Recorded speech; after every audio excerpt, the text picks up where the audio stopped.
Hello everyone. Enjoy these relaxing yet powerful stories of resilience and triumph. He thought she was just another black woman he could intimidate until she walked into court and destroyed his career. The road was nearly empty that night.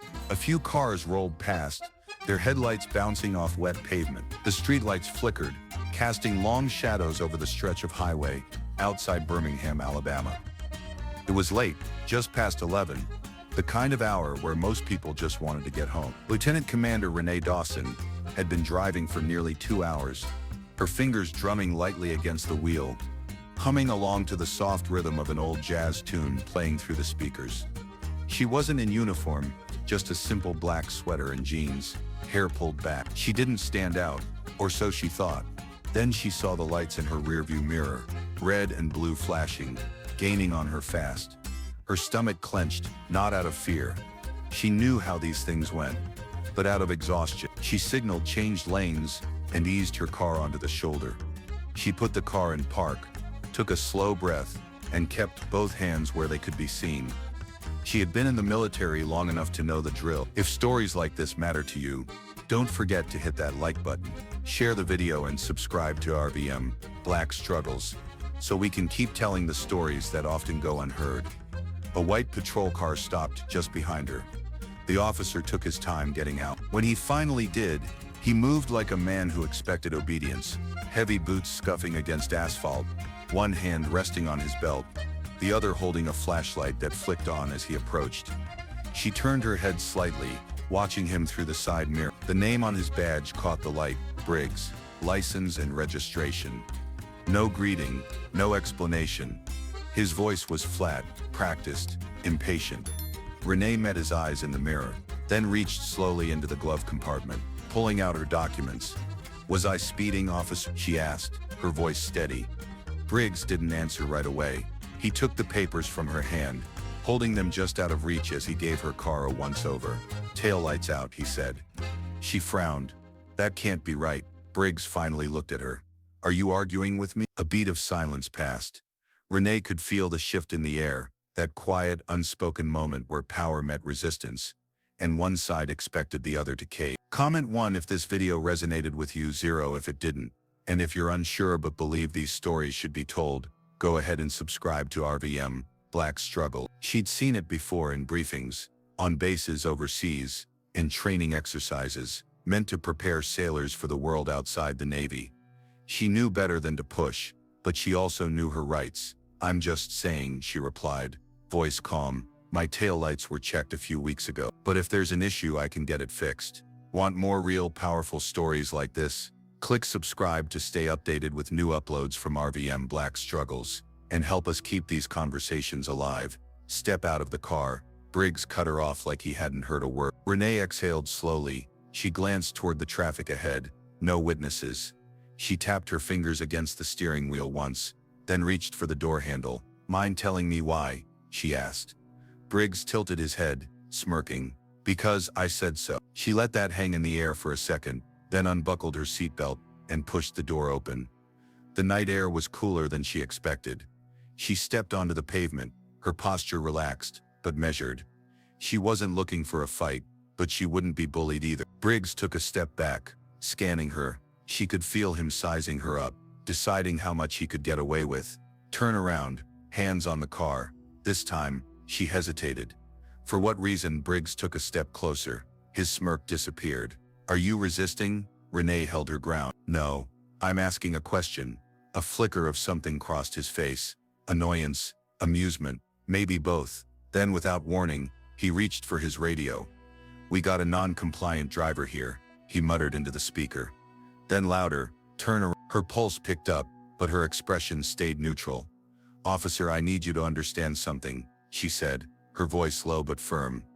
"I know exactly what I'm allowed to do, and I know exactly what you can't do." Briggs didn't like that. His jaw tensed. "You're under arrest," he snapped, reaching for her wrist. Renee moved before he could grab her, stepping back just enough to avoid his grip. "Under arrest for what?" Briggs pulled out his cuffs. "For obstructing an officer." She exhaled sharply through her nose. So that was his game. Her military training kicked in, heartbeat steady, breathing even. She knew she had two choices: comply and fight this later, or push back and risk escalation. She wasn't about to become another statistic. With slow, deliberate movements, she turned, placing her hands on the roof of her car. The metal was cool against her palms. Briggs wasted no time yanking her arms behind her back, tightening the cuffs far too much, before shoving her toward the patrol car. "You don't know what you're doing," she murmured. Briggs chuckled, shoving her into the back seat. "Lady, I know exactly what I'm doing." But he didn't, not even close. The hard plastic seat of the patrol car dug into her back. Renee sat still, wrists burning against the cuffs, her breath measured. The door slammed shut behind her, sealing her in. Outside, Briggs strutted back to his vehicle, muttering something into his radio.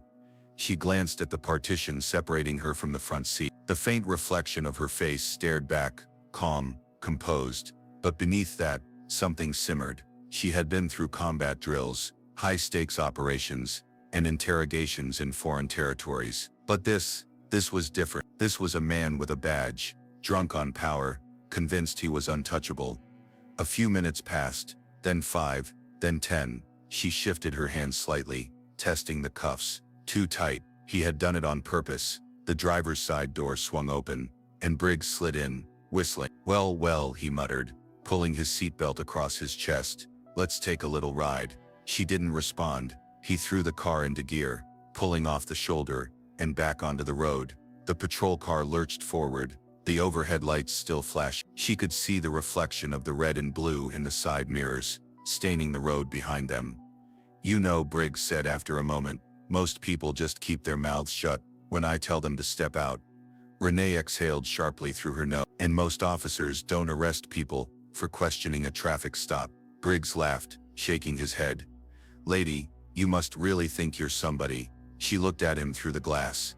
"I don't think I know." That made him pause, just for a second. His knuckles flexed around the wheel, a flicker of irritation breaking through his smug exterior. But he covered it up quick. "You military?" he asked, his tone suddenly shifting. She didn't answer. "Yeah, I figured," he went on.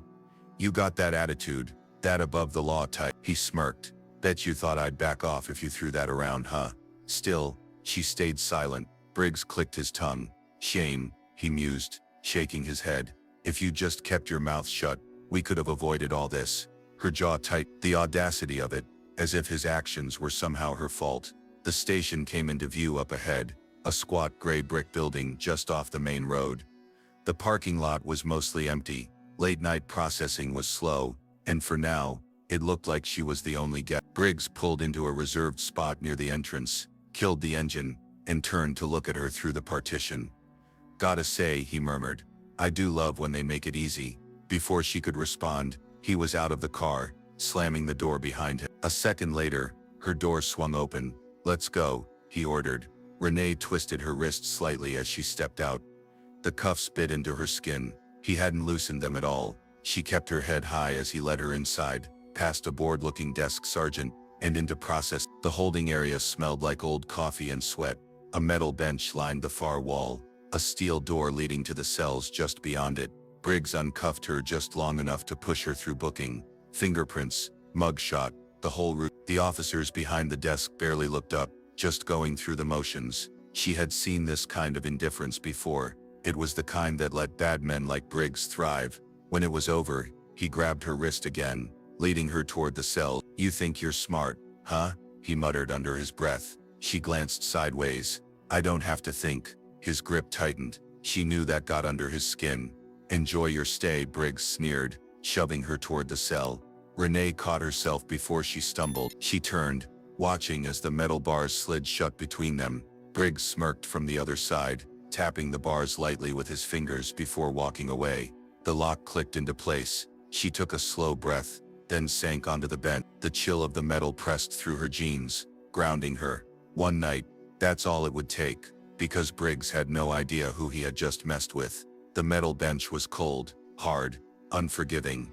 Renee shifted slightly, rolling her shoulders to ease the stiffness creeping in. The cell wasn't much, just 4 walls, a single flickering light, and the faint smell of old sweat and disinfectant. She had spent nights in far worse conditions, in places where the threat wasn't just discomfort, but real danger. This This was nothing, but that didn't mean she wasn't angry. Through the bars, she could hear the faint murmur of officers talking at the front desk, the occasional shuffle of paperwork, the clatter of a coffee cup against a desk. She exhaled slow and steady, controlled the breathing, controlled the mind. Basic training drilled into her long before she even stepped foot into the fleet. Then heavy footsteps. Briggs. She knew it was him before he even came into view. His stride had that same arrogant rhythm, like a man who thought he was untouchable. He appeared in front of the cell a second later, arms crossed over his chest, that same smirk plastered on his face. Comfy? She didn't answer. He tilted his head,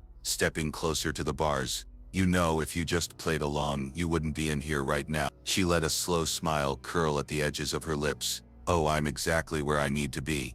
Briggs's smirk faltered for just a second, a flicker of something in his eyes. Annoyance, uncertainty. He covered it fast, scoffing as he glanced toward the empty holding area. No one's coming to get you tonight, lady. He shrugged. Guess that means you'll have some time to think about that attitude.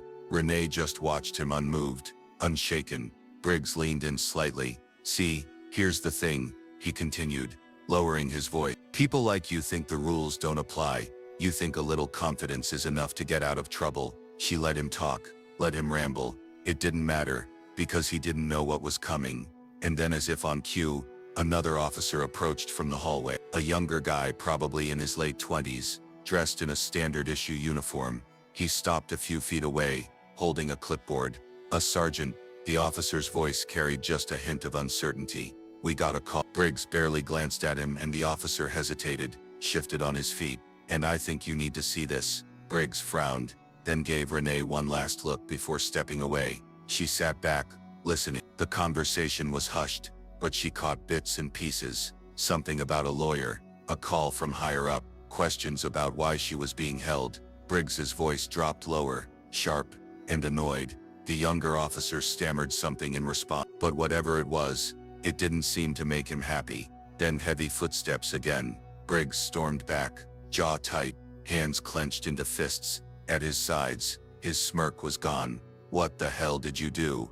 Renee leaned forward, resting her elbows on her knees. I didn't do anything. She tilted her head slightly. But people talk, and some of us have friends in very high places. Briggs's face darkened. She could see it now, that moment of realization creeping in, the shift in power. He wasn't in control anymore. He turned on his heel, muttering something under his breath, and disappeared down the hallway. Renee exhaled. It wouldn't be long now, and when the truth came out, Briggs was going to regret every single decision that led him here. More light spilled through the narrow windows of the courthouse, casting long streaks across the polished floors. The air inside was crisp, the kind of cold that settled deep in your bones if you sat still too long. Renee stood near the defendant's table, her posture relaxed, but her eyes sharp. She wasn't in handcuffs anymore. No orange jumpsuit, no holding cell, just a well-tailored navy blue blazer, a simple blouse, and an undeniable presence.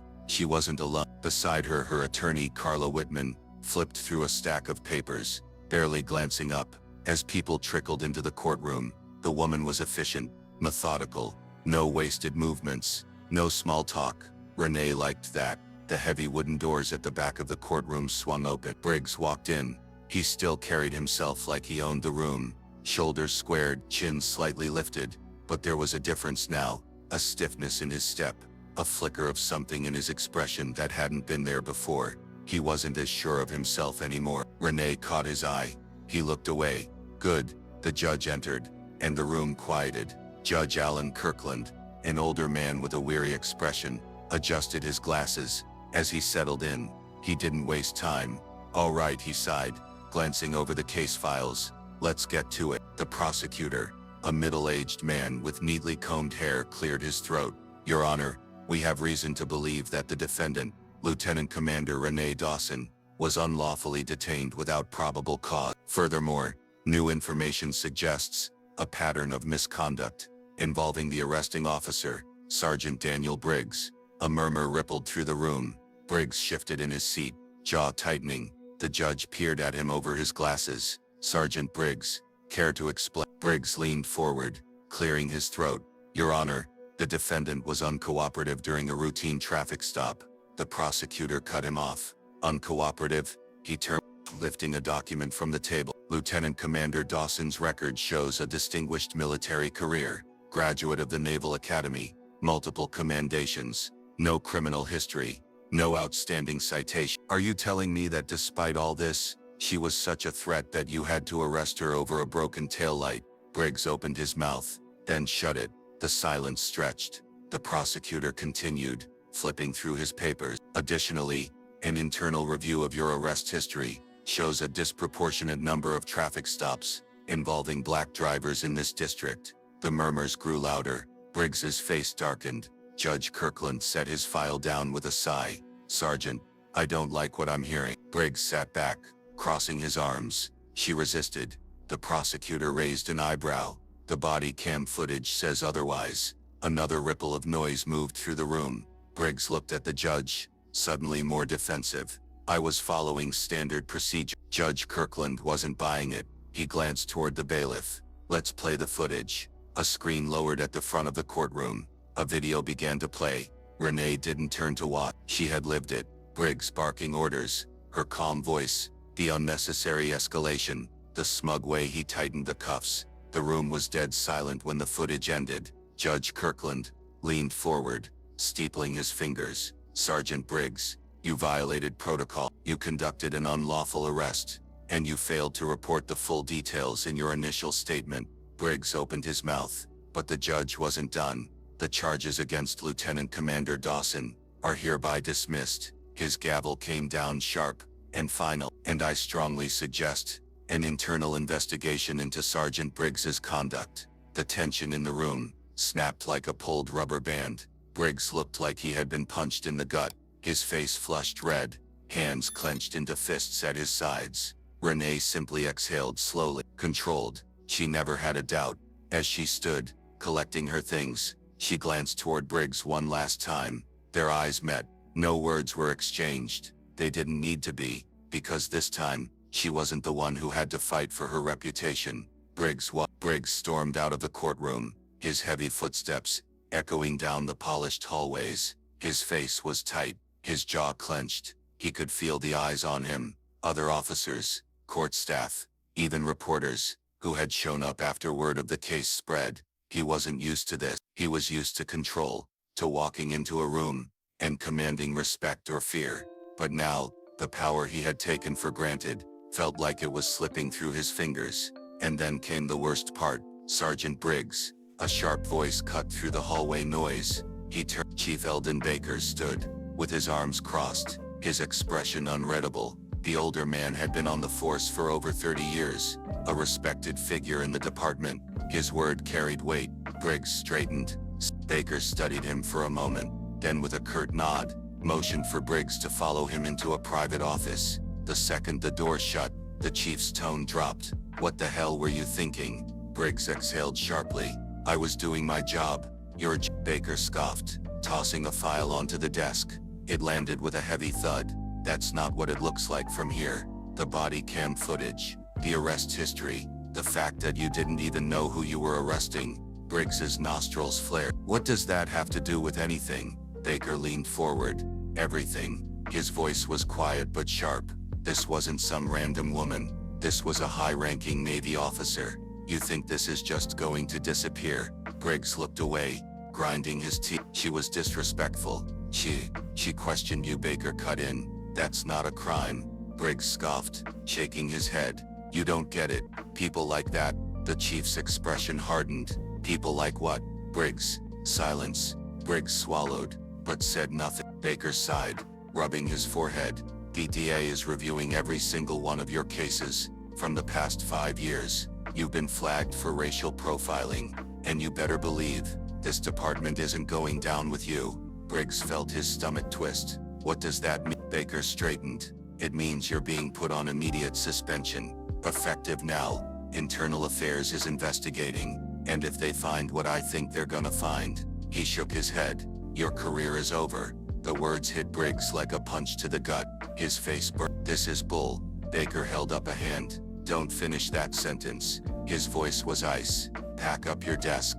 And if I were you, I'd get a lawyer. Briggs stood there, fists at his sides. his world unraveling in real time. And for the first time in his career, he realized he wasn't untouchable. Across town, Renee sat in a quiet cafe stirring a cup of coffee. As she scrolled through her phone, the case had already made headlines. The footage had gone viral. Lieutenant Commander wrongfully arrested. Officer under investigation. She wasn't surprised. She had known from the second she stepped out of her car that night how this would go. She had seen men like Briggs before, entitled, arrogant, used to bending the law in their favor. But this time, he lost. Her phone buzzed. A message from her attorney. Briggs has been suspended. Might face charges. Renee took a slow sip of her coffee. Good. She glanced out the window, watching the city move on around her. The fight wasn't over. Not for her. Not for the people Briggs had likely hurt before. But today was a win. The crisp afternoon air carried the scent of fresh rain. As Renee stepped out of the cafe, the weight of the past 24 hours should have lingered on her shoulders, but it didn't. She walked with the same confidence she always had, head high, steps steady. Her phone buzzed again. This time it was a number she recognized. She sighed, then answered. Lieutenant Commander. The familiar voice greeted her. I assume you've seen the news. I have. A brief silence. Then, and how are you feeling? Renee glanced at her reflection in a nearby storefront window. She saw no signs of defeat, no cracks in her composure. I feel like I did exactly what I was supposed to do, she replied. The captain's voice softened. That's what I thought you'd say. A pause. The Department of Defense has taken interest in your case. Don't be surprised if they ask you to speak on it. Renee exhaled through her nose. Not sure I'm interested in being a headline. You already are, the captain countered. And whether you like it or not, what happened to you is a reflection of something bigger. She knew that. She had always known that Briggs wasn't an isolated case. He was part of a system that had allowed officers like him to operate unchecked for years. This wasn't just about her. It was about the dozens, maybe even hundreds of people who had been in her shoes, but didn't have the rank, the legal team, or the voice to fight back. Renee leaned against a streetlight, watching the traffic move by. This isn't the first time something like this has happened, she said. And it won't be the last. No, the captain agreed. But it's the first time Briggs is facing consequences. And it's because you didn't back down. Renee closed her eyes for a second, letting those words settle. She didn't back down. Not when Briggs pulled her over. Not when he tried to intimidate her. Not when the cuffs tightened around her wrist. Not even when she spent the night behind bars. Knowing full well the deck had been stacked against her, she had stayed firm. And now she had won. The captain cleared his throat. One last thing, he added. You might be getting a call from the mayor's office. Renee's eyebrows lifted. Oh? Seems they want to recognize you for handling the situation with professionalism and grace. She smirked. Now that's ironic. The captain chuckled. You gonna accept it? Renee thought for a moment, then shrugged. I'll think about it. She ended the call and tucked her phone back into her pocket. Across the street, a mother walked with her young son, his small hand wrapped tightly around hers. He was laughing about something carefree, full of life. Renee watched them for a moment. The next generation. She had fought for herself, yes, but she had also fought for him, for every black boy and girl who deserved to grow up in a world where men like Briggs couldn't wield their badges like weapons. She took a deep breath, and then she walked away, her steps firm, her purpose clear, because this fight wasn't just hers. It never had been. Power unchecked is power abused, and the only way to change the system is to hold it accountable. What happened to Renee happens to people every day, people who don't have the privilege of rank, connections or evidence to back them up. That's why it's important to speak up, to demand change, to refuse to stay silent. If this story made you think, share. If it made you angry, talk about it. And if it made you realize how much work is left to do, stay engaged. Because real change starts with real conversation. In many ways, Renee's story is not just a powerful narrative. It's a mirror that reflects the lived reality of so many people navigating systems where power is often abused and justice feels out of reach. Her strength, calm, and refusal to back down in the face of injustice serve as a lesson for all of us. There will be moments in life when you are underestimated, targeted, or unfairly judged, not because of who you are, but because of what others assume you to be. In those moments, your ability to stand firm, know your worth, and lean into your truth becomes your greatest weapon. Just like Renee, you may find yourself facing situations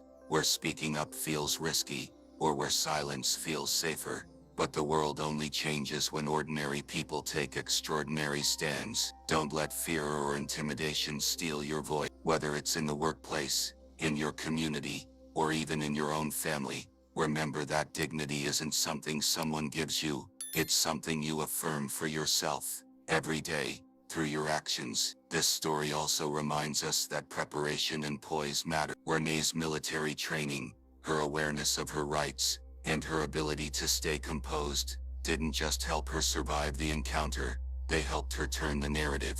So take the time now, in your own life, to educate yourself, to stay aware, and to be ready. That readiness isn't just about fighting back when wronged, it's about walking into every room knowing that you belong there. When others try to make you feel small, remember Renee standing in that courtroom head high, calm and in control of her truth. Also, don't underestimate the power of community and connection. The reason Renee's story went viral, the reason Briggs was held accountable, is because people chose to share her story, talk about it, and demand action. In your life, make space for those conversations. Support others when they're silenced. Amplify voices that need to be heard. Lastly, remember this: real change takes time. One story may spark awareness, but the movement forward depends on consistent action. You may not always see the immediate results of your stand, but that doesn't mean it's not worth taking. As you move forward, do so with the awareness that your courage today could protect someone tomorrow, that your voice has weight, that your silence has cost, and that every time you demand better, not just for yourself, but for others, you are helping build a future where justice isn't a privilege, but a standard. Be brave, be informed, be the reason someone else doesn't have to fight the same battle. Renee didn't just win her case, she lit a path for others to follow, and now it's your turn to carry that light.